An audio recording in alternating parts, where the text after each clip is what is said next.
नमस्कार, मैं हूं संदीप चौधरी। न्यूज 24 की इस खास पेशकश में मैं बात करने वाला हूं मौजूदा राजनीतिक दौर की और तकरार की, वार पलटवार की। सरकार और विपक्ष के बीच एक जबरदस्त राजनीतिक जंग चल रही है और इसके केंद्र में हैं राहुल गांधी, कांग्रेस के वरिष्ठ नेता राहुल गांधी। पहले मानहानि के मुकदमे में 2 साल की सजा सुनाई गई। सजा के चलते संसद सदस्यता निरस्त हो गई और सांसद नहीं रहे तो बंगला भी चला गया। अपील कर सकते हैं उस फैसले के खिलाफ, लेकिन अपील को लेकर भी कांग्रेस की रणनीति क्या है वो खुलकर सामने नहीं आ पाई है। कांग्रेस आरोप लगा रही है कि संविधान की, देश के कानून की, देश की व्यवस्था की, प्रजातंत्र की धज्जियां उड़ाई जा रही हैं, आवाज दबाई जा रही है, कुचला जा रहा है विपक्ष को, माइक म्यूट किए जा रहे हैं, संसद म्यूट की जा रही है। सरकार कहती है कि अरे भाई, अदालती फैसला था, अदालती कार्रवाई हुई, आप माफी मांग लेते, अब आप अपील कर लीजिए, इसमें सरकार का क्या लेना देना। राहुल गांधी कहते हैं कि नहीं, ये तो सारा ध्यान भटकाने का खेल है। अडानी मामले पर जो गंभीर सवाल पूछे गए उन जवाब देने से कतरा रही है सरकार। प्रधानमंत्री की आंखों में डर मैंने देखा, यह दावा कर रहे हैं राहुल गांधी। जेपीसी तो बनानी होगी, लेकिन सुप्रीम कोर्ट ने 6 सदस्यीय समिति पहले से ही बना दी है। तो यह राजनीतिक खेल लगातार चल रहा है और यह कितना लंबा चलेगा, इसी पर बात करने के लिए मेरे साथ एक बेहद ही खास मेहमान, राजस्थान के मुख्यमंत्री, कांग्रेस के वरिष्ठ नेता हैं अशोक गहलोत, जयपुर से सीधा जुड़ गए हैं। और गहलोत साहब, आपको जादूगर भी कहा जाता है, पर आजकल एक और जादू की बड़ी चर्चा हो रही है। कांग्रेस के नेता काले कपड़े पहनकर, विपक्ष के बाकी नेता भी संसद में आते हैं तो पीयूष गोयल कहते हैं ये विपक्ष, ये कांग्रेस ना काला जादू कर रही है। ये काला जादू भी आजकल राजनीति में एंट्री मार गया है। कौन कर रहा है काला जादू? देखिए, ये काला जादू की बात तो हम बाद में करेंगे, आप तो अलग से कर लेंगे। सवाल ये है कि अभी जो षड्यंत्र किया गया राहुल गांधी जी के खिलाफ में, वो निष्कासन उसका परिणाम है। ये जजमेंट बाद में आया था। पहले जिस प्रकार से जो आरोप लगाए अडानी जी पर, उन्होंने उसको एक्सपेंड कर दिया गया। फिर उनको कहा माफी मांगो, लंदन जाके आए हो, माफी मांगो माफी मांगो, हाउस अर्जन करवा रहे थे। वो कह रहे थे भाई मेरे खिलाफ पे जो 4 मंत्रियों ने आरोप लगाए, मैं उनका जवाब देना चाहता हूँ। नियम भी होते हैं, आरोप लगते हैं तो जवाब देने के लिए आप वक्त देते हैं मेंबर पार्लियामेंट को। वो लोकसभा के स्पीकर से मिले, उन्होंने परवाह नहीं करी। तो लगातार जो ये कुछ घटनाएं होती जा रही थी, उसके बाद में अचानक ही हाईकोर्ट में गए, जो जिसने मानहानि दावा किया था, हाईकोर्ट में जाकर पहले रुकवा दिया और जब शूट टाइम किया तब आप उसने एप्लीकेशन देके विड्रॉ कर लिया अपने केस को। ये तमाम जो बातें हैं, एक्सपेंड करना, माइक म्यूट करना, उनको बोलने देना नहीं, हाउस अर्जन करना बार बार, ये जो हो रहा था, मैं समझता हूं कि पूरा देश जान चुका है कि ये षड्यंत्र किया गया। जब क्योंकि राहुल गांधी की यात्रा जो थी 3,500 किलोमीटर की, वो जी शानदार रही थी, इतना लोगों ने वेलकम किया। और जो 4 मुद्दे थे, महंगाई, बेरोजगारी, नॉन वायलेंस और अमीर गरीबी की खाई बढ़ती जा रही देश के अंदर, उससे घबरा करके सरकार ने षड्यंत्र किया। उसके परिणाम मैं मानता हूं कि तमाम कुछ जो स्थिति बनी है लास्ट में, उसी कारण बनी है। आप अदालती फैसले पर सवाल उठा रहे हैं, सवालिया निशान लगा रहे हैं कि ये सरकार के कहने पर, सरकार के इशारे पर एक अदालत ने, सीजेएम कोर्ट सूरत ने यह फैसला सुनाया, क्योंकि पहली कड़ी वहीं से शुरू हुई। देखिए, बात सुनिए, उसमें जो जो जो कर्नाटक में बोला गया राहुल जी द्वारा नीरव मोदी, ललित मोदी के बारे में, और प्रधानमंत्री का नाम भी उसमें आया, नरेंद्र मोदी आया, जिक्र आया। ये पॉलिटिकल नेता जो बोलता है, अडवाणी साहब बोले होंगे, वाजपेयी जी बोले होंगे जिंदगी भर कभी ऐसा केस डिफेमेशन का नहीं हुआ है। ये नेता जो बोलता है वो देखता मैं पब्लिक को कैसे कन्विंस करूं मेरी बात से। ये पॉलिटिकल लैंग्वेज होती है कि भाई क्योंकि नरेंद्र मोदी जी मोदी लगाते हैं, तो ये जो जिन्होंने बेईमानी करी है, जो देश से भाग गए हैं, वो इसलिए बेईमानी की क्योंकि मोदी जी मोदी है, हमारा कौन क्या बिगाड़ लेगा। आम जनता को इस भाषा में समझाना पड़ता है। उसका मायने थोड़ी आप डिफेमेशन केस करवा दिया गया, ये षड्यंत्र किया गया, वो भी षड्यंत्र था। फिर आपने हाईकोर्ट में स्टे करवा दिया केस को, फिर वापस हाईकोर्ट से आपने रिक्वेस्ट करी, विड्रॉ करवाया और फिर फैसला करवा दिया। इसको क्या कहेंगे हम लोग? परसेप्शन क्या बना दी इसके अंदर? यही बनाए कि राहुल गांधी की यात्रा को जिस प्रकार से कामयाबी मिली है, उस लिए पहले पुलिस भेजी गई उनके घर पे, नोटिस दिया गया। उस व्यक्ति ने कहा पहली बात तो ये नोटिस भेजना गलत था, फिर भेजा गया तो उन्होंने कहा मैं जवाब दे दूंगा इसका।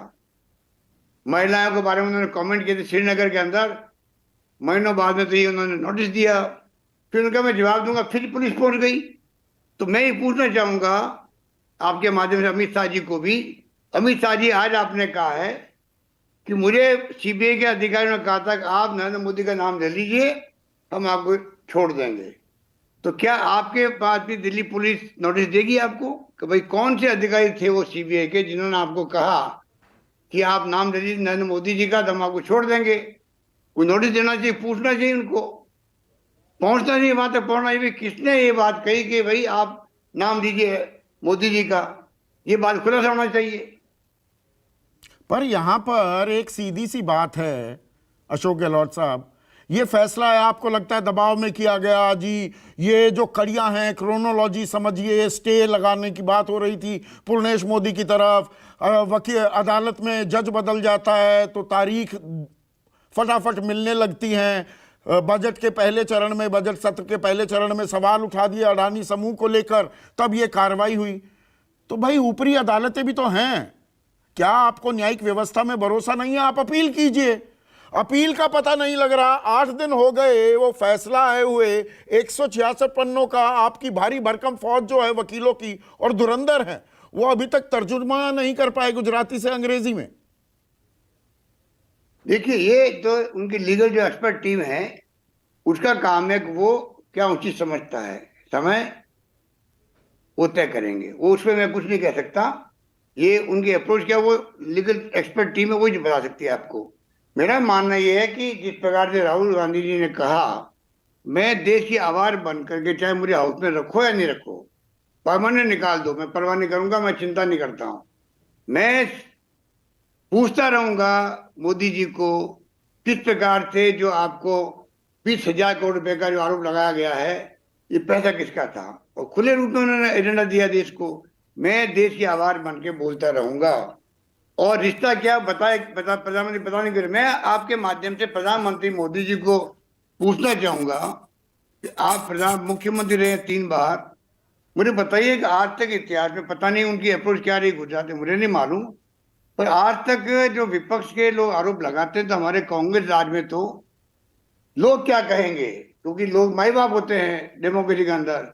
मुख्यमंत्री हमारे वो विलासा देशमुख, उनका इस्तीफा, वे लोग क्या कहेंगे?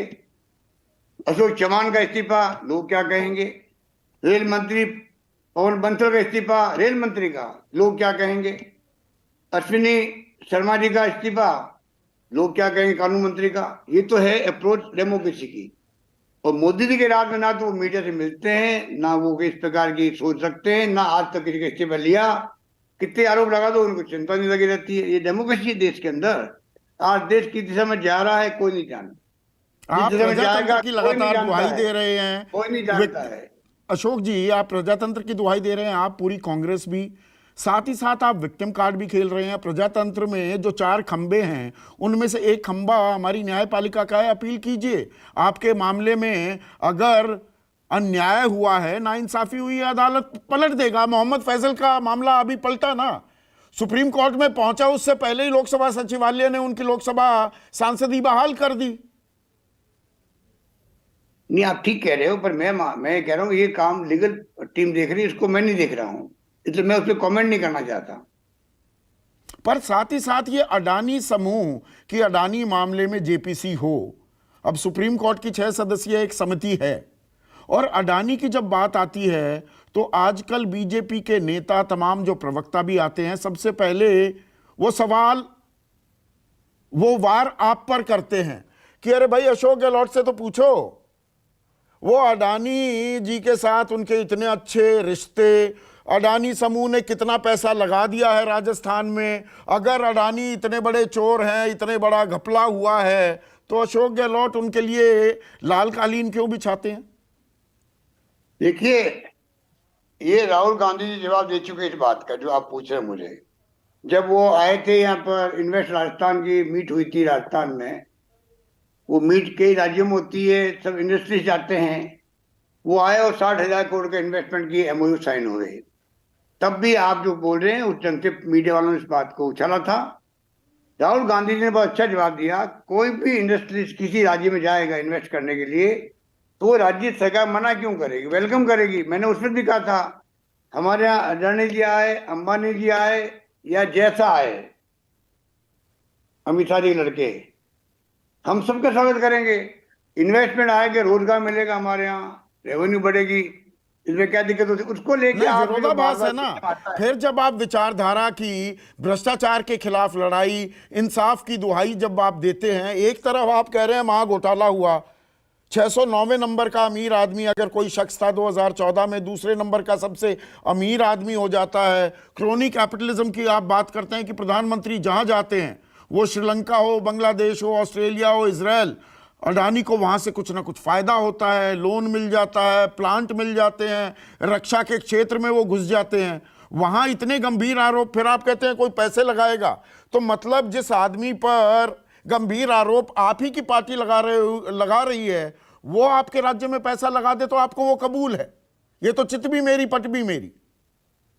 देखिए, जब तक उनके खिलाफ में अभी तो आरोप लगे हैं, कोई कन्विक्ट किसी ने किया नहीं उनको, अभी आरोपों का दौर चल रहा है।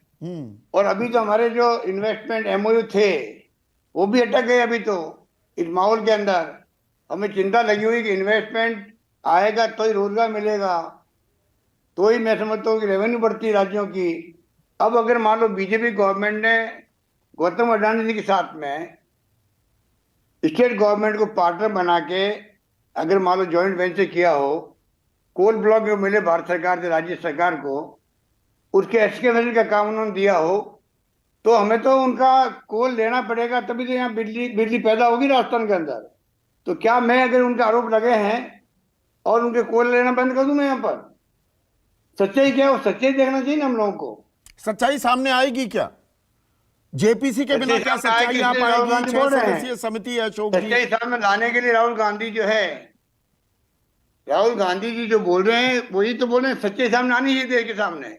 वो थोड़ी कह रहे भाई कि वो आरोप लगा रहे हैं, फैसला तो कोर्ट देगा या जांच होगी तो जांच समिति देगी। हाँ, अगर हमने अडानी जी को फायदा पहुंचाया हो एक्स्ट्रा, तो आप आरोप लगा सकते हैं भाई कि राजस्थान सरकार, छत्तीसगढ़ सरकार ये क्या कर रही है।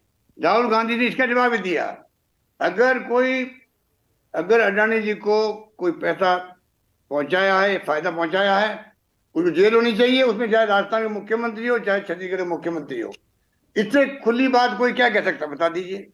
नहीं, जिस समूह पर गड़बड़ झाले के इतने गंभीर आरोप हों, क्या आप एमओयू खारिज नहीं कर सकते कि नहीं हम नहीं करेंगे? पहले आप अपनी सत्यता को प्रमाणित कीजिए।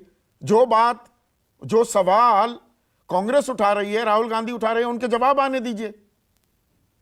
देखिए, ये पॉपुलरिटी लेने के लिए कुछ भी कर दीजिए, आप न्यूज दे दीजिए हमने एमओयू कैंसिल कर दिया, इनमें कोई बातों का दम नहीं है। अभी तो खाली एमओयू है। अब अडानी जी खुद क्या अप्रोच रखते हैं मैं नहीं मालूम। अभी तो देखते हैं उनकी खुद की अप्रोच क्या होती है। जिस प्रकार से उनको झटका लगा है, झटका तो लगा, ये सब वो भी जानते हैं।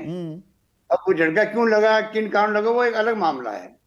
तो सच्चाई सामने आएगी, उसके बाद में तय करेंगे वो खुद क्या अप्रोच रखते हैं, वो खुद विड्रॉ करते हैं नहीं करते हैं, सरकार क्या सोचती है, हम कैबिनेट में डिस्कशन करेंगे, फिर फैसला करेंगे हम लोग। तो राजस्थान के सर्वोपरि है, हमारे स्टेट के इंटरेस्ट हमारे सर्वोपरि है, हमको इनको फायदा देने वाला नहीं है एक्स्ट्रा ऑर्डिनरी। जेपीसी की मांग मानेगी सरकार अशोक जी आपकी पार्टी की? देखिए, आज तक जेपीसी बनती आई है, क्योंकि जिद्दी स्वभाव के हैं मोदी जी। मोदी जी किसी बात मानते हैं क्या? जो आदमी कभी प्रेस कॉन्फ्रेंस नहीं की हो आज तक, कोई सलाह मानी नहीं हो किसी की, विपक्ष वालों की, उनसे हम कैसे उम्मीद कर सकते हैं? पर उनको मानना चाहिए। मेरा मानना है जेपीसी क्या कर लेगी, उसमें मेंबर ज्यादा तो बीजेपी के होते हैं, उनको चिंता किस बात की है? हाउस में अगर डिस्कशन करवाते अडानी जी लेकर के तो क्या हो जाता? अल्टीमेटली फैसला सरकार करती, पर पूरा देश देखता कि वास्तव में बहस के अंदर किसने क्या कहा है। तो देश में डेमोक्रेसी में जो माइंड बनता है माई बाप का, माई बाप तो पब्लिक होती है, वक्त आता तो फिर जो फैसला करती। इतना क्यों डर लगा मोदी जी को? पब्लिक का पता नहीं मूड क्या बदल जाएगा, इसी बातों को लेकर के संदेह पैदा होता है। नहीं, इसी तरह के सवाल आपने 2019 के लोकसभा चुनाव से पहले उठाए थे, राफेल रक्षा सौदे को लेकर, और चौकीदार चोर है वगैरह वगैरह, ये नारे भी बुलंद किए गए थे।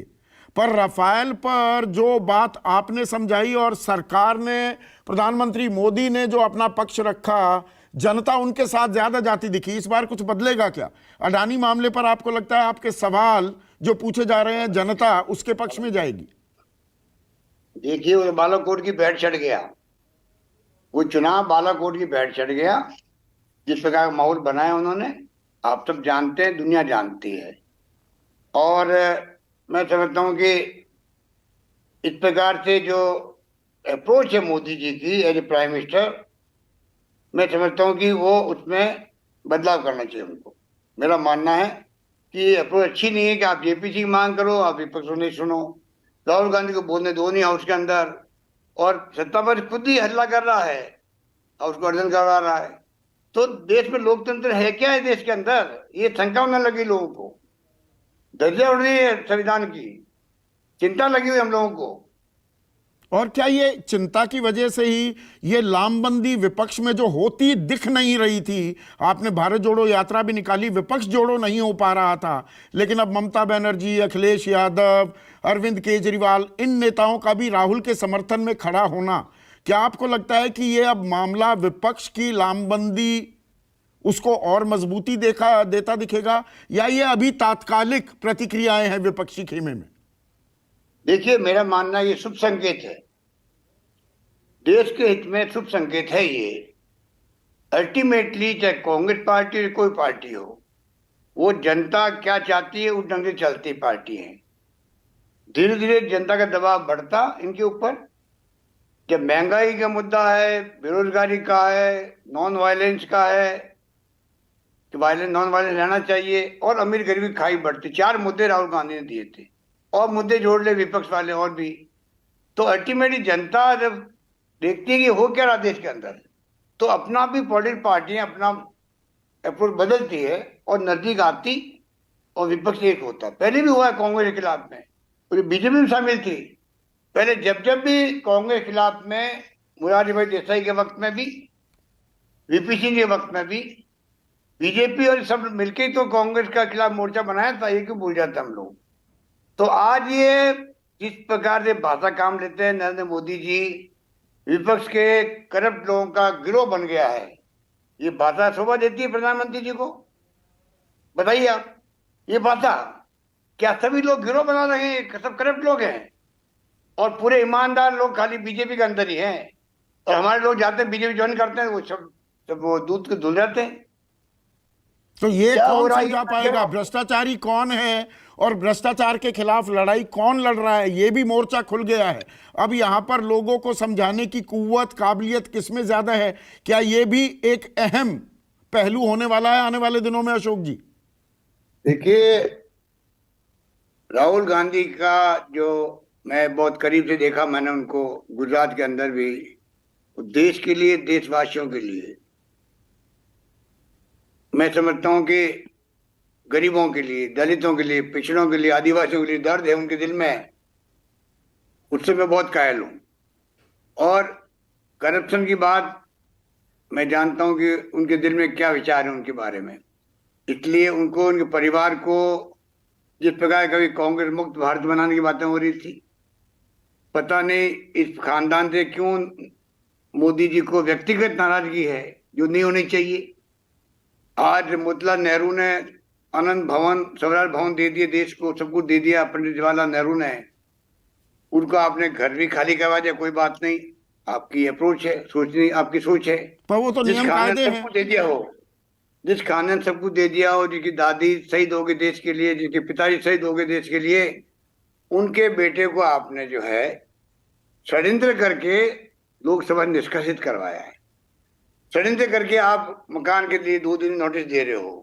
कई लोग बैठे हुए ना दिल्ली के अंदर, नेता लोग बैठे हुए बंगलों के अंदर।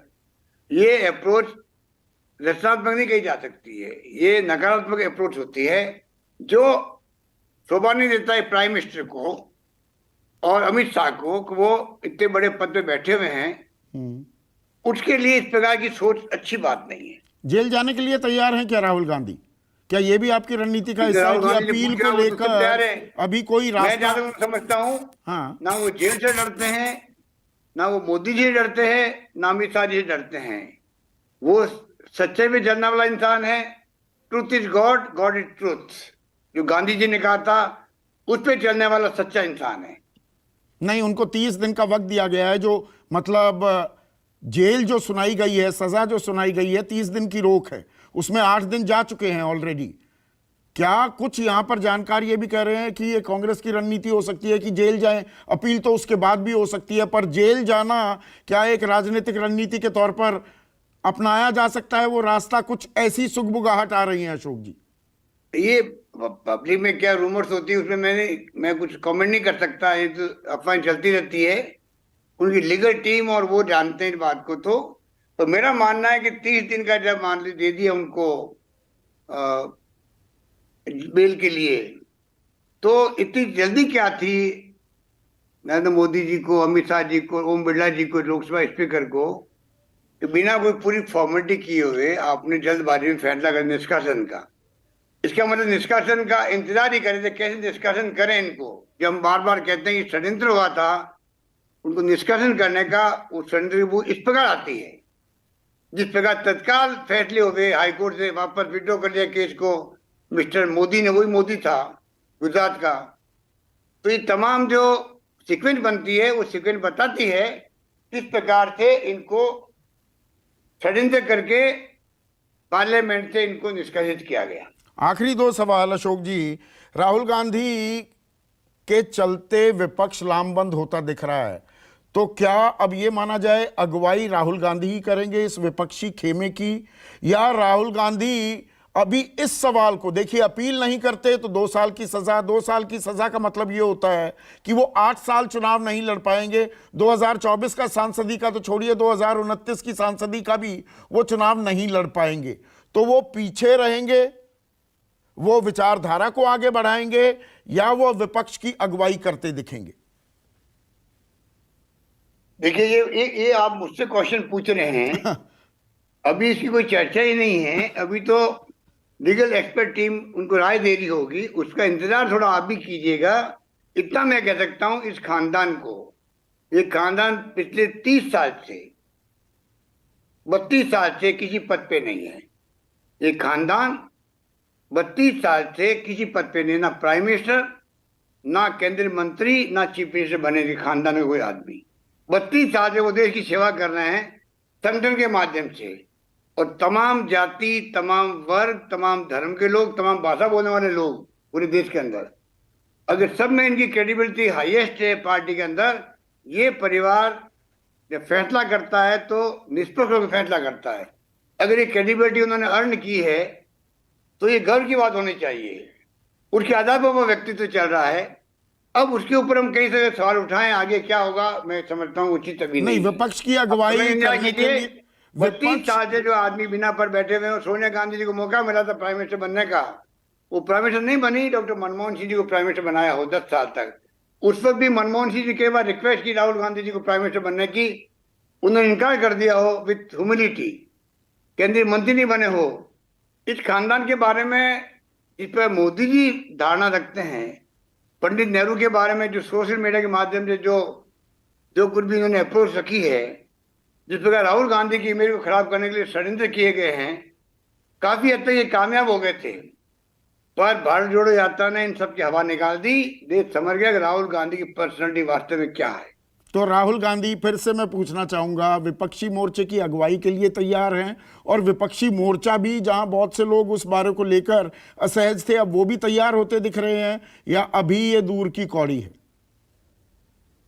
अब फिर आपने कोई बात कर ली। ये अभी थोड़ा इंतजार कीजिएगा। मैंने देखा है जब देवगौड़ा साहब बने थे प्रधानमंत्री, तब भी मैंने देखा है स्वतः ही धीरे धीरे स्थिति ऐसी बनती है, कोई कोई रास्ता निकलता है, आम राय बनती है आपस के अंदर, सहानुभूति बनती है। ज्योति बसु जी का नाम आ गया था प्राइम मिनिस्टर बनने के लिए, और तमाम पॉलिटिकल पार्टियों ने उनके लिए एक्सेप्टेंस दे दी थी। उनके खुद पुलिस ब्यूरो ने उन्होंने खुद ने मना कर दिया उनके लिए प्राइम मिनिस्टर बनने के लिए, जबकि जहां तक मैं समझता हूँ ज्योति बसु खुद भी खिलाफ नहीं थे इस बात के। तो समय की बात होती है, समय का इंतजार कीजिए। मैं समझता हूँ कि नतीजे अच्छे आएंगे। नतीजे अच्छे आएंगे। कांग्रेस में अभी उत्साह दिख रहा है। घिर कौन रहा है, ये अपने आप में लाख टके का सवाल है। राहुल गांधी गिर रहे हैं या सरकार गिरती दिखाई दे रही है? जो विपक्ष में मजबूती दिख रही है, लामबंदी होती दिख रही है, वो बरकरार रहेगी क्या 2024 तक?